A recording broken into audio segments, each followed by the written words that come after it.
Hello കൂട്ടുകാരെ, ഇന്ന് നമ്മൾ എത്തിയിരിക്കുന്നത് ഒരു അടിപൊളി ഡ്രാമയുടെ എക്സ്പ്ലനേഷനുമായിട്ടാണ്. ദാ ഈ പടം നിങ്ങൾ പലയിടത്തും കണ്ടിട്ടുണ്ടായിരിക്കും.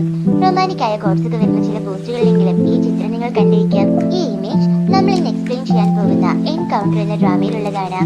ആദ്യ സമയത്ത് കണ്ട് ഒരുപാട് ഇഷ്ടപ്പെട്ട രണ്ട് ഡ്രാമകളാണ് descendants of the sun, love in the moonlight. അതിലെ നായികയും നായകനും ഒരുമിക്കുന്ന ഈ ഡ്രാമ നിങ്ങളെ തീർത്തും നിരാശരാക്കില്ല. അപ്പോൾ ഒട്ടും താമസിക്കാതെ തന്നെ നമുക്ക് ഈ അടിപൊളി റൊമാൻറ്റിക് ഡ്രാമയുടെ എക്സ്പ്ലനേഷനിലേക്ക് കടക്കാം. കഥയുടെ തുടക്കത്തിൽ കാണിക്കുന്നത് നമ്മുടെ നായികയാണ്. പേര് ചാ സൊഹ്യൂൺ. ആൾ അറിയപ്പെടുന്ന ഒരു പൊളിറ്റീഷ്യന്റെ മകളാണ്. കൂടാതെ വളരെ സുന്ദരിയും. അതുകൊണ്ട് തന്നെ ചെറുപ്രായം തൊട്ടേ ഒരുപാട് എക്സ്പോഷർ കിട്ടിയാണ് അവൾ വളർന്നത്. വലിയൊരു കോർപ്പറേറ്റ് കമ്പനി കുടുംബത്തിലേക്കുള്ള അവളുടെ കല്യാണവും 2 വർഷത്തിനു ശേഷം ഉള്ള അവരുടെ ഡിവോഴ്സും ഒക്കെ വലിയ വാർത്താശ്രദ്ധ പിടിച്ചു പറ്റിയിരുന്നു. ഡിവോഴ്സിന്റെ ഭാഗമായി അവൾക്കൊരു ഹോട്ടൽ ജീവനാംശമായി കിട്ടിയിരുന്നു. അതിന്റെ CEO ആണ് അവൾ ഇപ്പോൾ. ഒട്ടും സക്സസ് അല്ലാതിരുന്ന ആ ഹോട്ടലിനെ ആഗോള തലത്തിലേക്ക് അവൾ ഉയർത്തുന്നു. ഒരുപാട് പാപ്പരാസികൾ അവളുടെ ചുറ്റും എപ്പോഴും ഉണ്ടായിരുന്നു.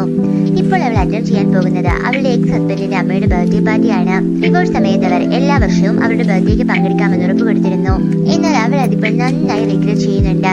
നിങ്ങളുടെ സ്വപ്നത്തിൽ പെൺകുട്ടിയെ കണ്ടെത്തി എന്ന് പറഞ്ഞ് കരഞ്ഞ് കാലുപിടിച്ചത് കൊണ്ട് ഞാൻ ഡിവോഴ്സ് തന്നത്, എന്നിട്ടെന്താ ഇപ്പോഴും കല്യാണം കഴിക്കാത്തത്?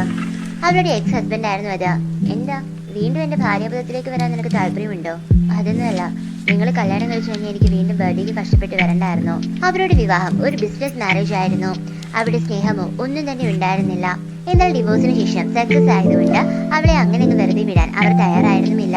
അതുകൊണ്ട് തന്നെ ഇത്തരത്തിലുള്ള ഒഴിഞ്ഞു മാറാൻ കഴിയാത്ത പാർട്ടിയിലൊക്കെ വെച്ചിട്ട് മാക്സിമം ആളുകളെ തങ്ങളുടെ കീഴിലാണ് ഇപ്പോഴും സൊഹ്യൂൺ എന്ന് ബോധ്യപ്പെടുത്താനാണ് അവളുടെ എക്സ് ഇൻലോ ശ്രമിച്ചിരുന്നത്. പിറ്റേന്ന് അവൾക്കൊരു ഇന്റർനാഷണൽ ട്രിപ്പ് ഉണ്ടായിരുന്നു. എങ്ങോട്ടേക്കാണെന്നല്ലേ? ഈ പയ്യൻ ആസ്വദിച്ച് ഫോട്ടോ ഒക്കെ എടുത്ത് നടക്കുന്ന നാട്ടിലേക്ക്.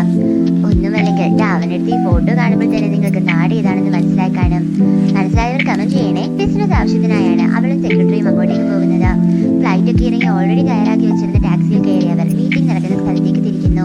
അവരുടെ കാറിന്റെ ഡ്രൈവർ ആകട്ടെ ഫോണൊക്കെ നോക്കി കോളൊക്കെ ചെയ്തുകൊണ്ടാണ് വണ്ടി ഓടിച്ചത്. ഇങ്ങനെ ചെയ്തത് ശരിയല്ല എന്ന് സെക്രട്ടറി പറയുന്നുണ്ടെങ്കിലും അയാൾക്ക് ഇംഗ്ലീഷോ അവർക്ക് അയാളുടെ നാട്ടിലെ ഭാഷ അറിയാത്തത് കൊണ്ട് ഒന്നും നടക്കുന്നില്ല.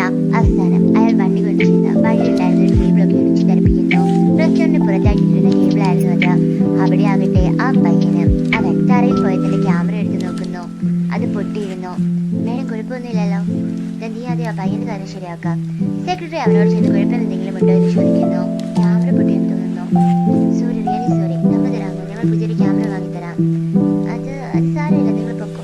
കൂടുതൽ കോംപ്ലിക്കേഷൻസിൽ ഞങ്ങൾക്ക് താല്പര്യമില്ല, അതുകൊണ്ടാണ്. ഇതിന്റെ അപ്പം ഞാൻ ജനിച്ചപ്പോൾ വാങ്ങിയതാ. So it's precious. നിങ്ങൾക്ക് മെമ്മറി നൽകാൻ പറ്റില്ലല്ലോ. അപ്പോഴേക്കും അവിടെ ബ്ലോക്ക് ആവുന്നു. സെക്രട്ടറി തന്റെ കാർഡ് അവന് കൊടുത്തിട്ട് വിളിക്കണമെന്ന് ഓർമ്മിച്ചിട്ട് കാറിൽ കയറുന്നു. സഹീൻ ആ പയ്യനെ ശ്രദ്ധിക്കാതെ ഇരുന്നില്ല. അങ്ങനെ അവരുടെ മീറ്റിംഗ് ഒക്കെ നടക്കുന്നു. അത് കഴിഞ്ഞ് സഹീൻ അവിടെയുള്ള ഒരു ടിവിയിൽ ഒരു ബീച്ചിന്റെ പഴം കാണുന്നു. മേലെ താങ്കൾ ബീച്ചിൽ പോയിട്ടുണ്ടോ? ഇല്ല. ഉറപ്പായും പോണം. ഇവിടുത്തെ ഏറ്റവും മനോഹരമായ സ്ഥലമാണിത്. അങ്ങനെ എല്ലാം കഴിഞ്ഞ് തിരികെ ഹോട്ടൽ റൂമിലേക്ക് പോകാൻ കാറിൽ കയറി അവളോട് സെക്രട്ടറി മുന്നേ നടന്ന കാര്യങ്ങൾ പറയുന്നു. ആ പയ്യനല്ലേ അവൾ ചോദിച്ചപ്പോൾ കിട്ടിയ ഗിഫ്റ്റാണ് ക്യാമറ എന്നൊക്കെയാ പറഞ്ഞ്. പൈസ കൂടുതൽ കൊടുക്കാമെന്ന് പറഞ്ഞാൽ അവരൊക്കെ വീടുമെന്നേ. അപ്പോഴാണ് റോഡ് സൈഡിൽ ഏതോ ഒരു കൊച്ചു പെൺകുട്ടിയുടെ കൂടെ ഡാൻസ് ചെയ്യുന്ന ആ പയ്യനെ സഹീൻ കാണുന്നത്. എനിക്കതൊരു സംശയമുണ്ട്. എന്താ മേഡം? ഒന്നുമില്ല. ഹോട്ടലിലെത്തിയതും അവൾ സെക്രട്ടറിയോട് താൻ റൂമിൽ പോയി റെസ്റ്റ് എടുക്കാൻ പോകുകയാണെന്നും അയാളോട് പുറത്തേക്ക് പോയി എൻജോയ് ചെയ്യാനും പറയുന്നു.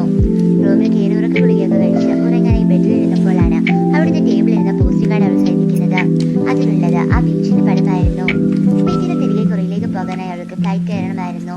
സോ എന്തായാലും അവിടെ വരെ ഒന്ന് പോകാമെന്ന് കരുതി സെക്രട്ടറി വിളിക്കുന്നുണ്ടെങ്കിലും അവൾ ഓൾറെഡി കറങ്ങാൻ പുറത്തു പോയിരുന്നു. കോൾ കട്ട് ചെയ്ത ശേഷം അവൾ തനിയൊരു ടാക്സി ഒക്കെ പിടിച്ച് ആ ബീച്ചിലേക്ക് തിരിക്കുന്നു. നല്ല സമയമെന്നല്ലാതെ എന്ത് പറയാൻ, വഴിക്ക് വെച്ചാക്കാർ കേടാകുന്നു. അങ്ങനെ ബസ്സും ബോട്ടും ഒക്കെ പിടിച്ചൊരിടത്ത് ഇറങ്ങിയിട്ട് അവൾ നടക്കുന്നു. ഹീൽ ചെരുപ്പം വിട്ട് നടന്ന് കാല് വേദനിച്ചിട്ട് ബാഗ് ഒരു മതിലിന്റെ പുറത്ത് വെച്ചിട്ട് അവൾ നിൽക്കുന്നു. അവൾ ബാഗ് വെക്കാൻ നോക്കിയിരുന്നത് പോലെ 2 കള്ളന്മാർ വന്ന് ആ ബാഗ് മടിച്ചു മാറ്റി പോകുന്നു. എന്താ അല്ലേ? ബട്ട് അങ്ങനൊന്നും നമ്മുടെ സഹീൻ തളരില്ല. അവൾ മുന്നോട്ട് നടന്ന ഒരു മതിലിന് മുകളിൽ കയറിയിരിക്കുന്നു. മുന്നോട്ട് നോക്കിയതും എന്റെ തല കറങ്ങുന്നത് പോലെ അവൾക്ക് തോന്നുന്നു. അതെ, ഉറക്ക ഗുളിക അതിന് പണി തുടങ്ങിയിരിക്കുന്നു. മതിലിനപ്പുറം വലിയ കുഴിയാണ്. പതിയെ ബോധം മറിഞ്ഞ് അവൾ വീടാൻ തുടങ്ങിയതും ആരോ അവളെ വിളിക്കുന്നു. ഹലോ. അതിനോടകം അവൾ ഇറങ്ങിപ്പോയിരുന്നു. അവന്റെ തോളിലേക്ക് തല ചായ്ച്ച് അവൾ കിടക്കുന്നു. നമ്മുടെ പയ്യൻ എന്ത് ചെയ്യണമെന്ന് അറിയാതെ പോകുന്നു. ആൾ വിളിച്ചിട്ടുണ്ടൊന്നുമില്ല. ഇവിടെ ഇട്ടിട്ട് പോകാനും വയ്യ. അതിന്റെ ഇടയിൽ അവളുടെ ചെരുപ്പ് മുരി താഴെ വീഴുന്നു. ഏകദേശം 1 മണിക്കൂറോളം അവൾ അങ്ങനെ കിടന്നുറങ്ങുന്നു. കണ്ണു തുറന്നതും താൻ തനിക്ക് പോലും അറിയാത്ത ഒരാളുടെ തോളിൽ കിടക്കുന്നതാണ് അവൾ കണ്ടത്. എന്താ വേണ്ടേ? അവൾക്ക് അവനെ മനസ്സിലായിരുന്നു. തെറ്റിദ്ധരിക്കരുത്, ഞാൻ നിങ്ങളുടെ വഴങ്ങി വീടാൻ തുടങ്ങിയപ്പോൾ വീഴാതെ പിടിച്ചു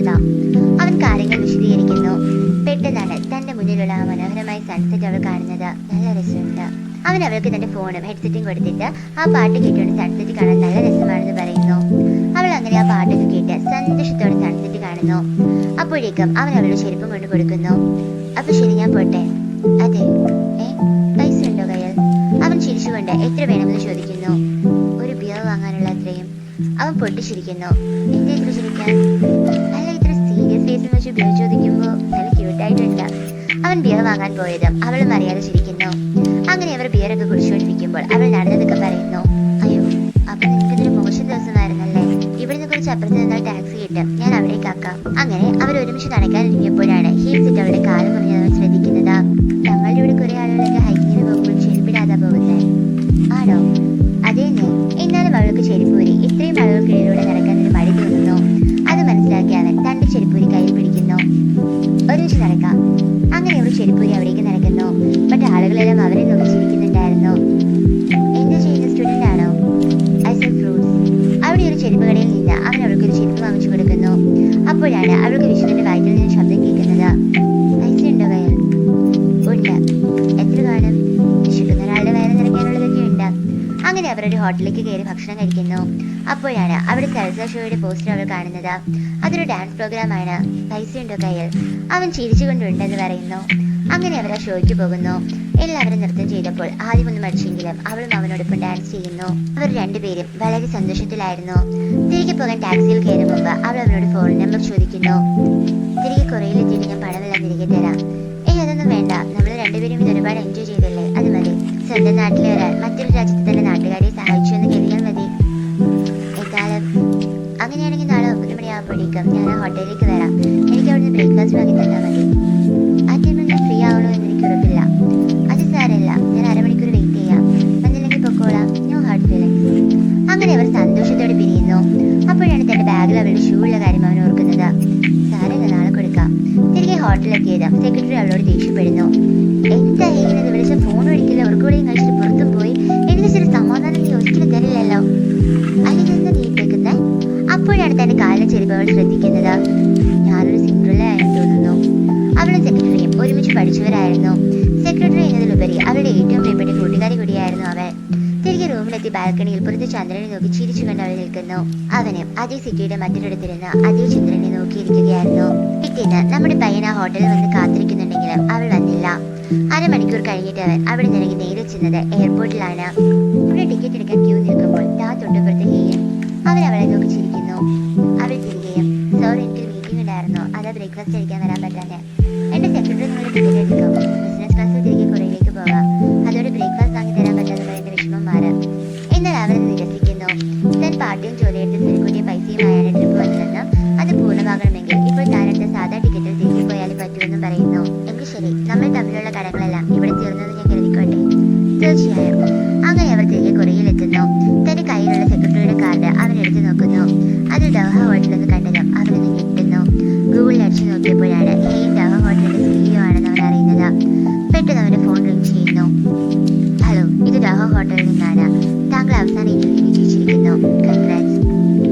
അവൻ അമ്പലപ്പോലെ ആ ചില്ല് മതിലിനപ്പുറം നടന്നിരുന്ന ഹെയ്നെ നോക്കി നിൽക്കുന്നു. ഇതോടെ നമ്മുടെ 1ാമത്തെ എപ്പിസോഡ് അവസാനിച്ചിരിക്കുകയാണ്.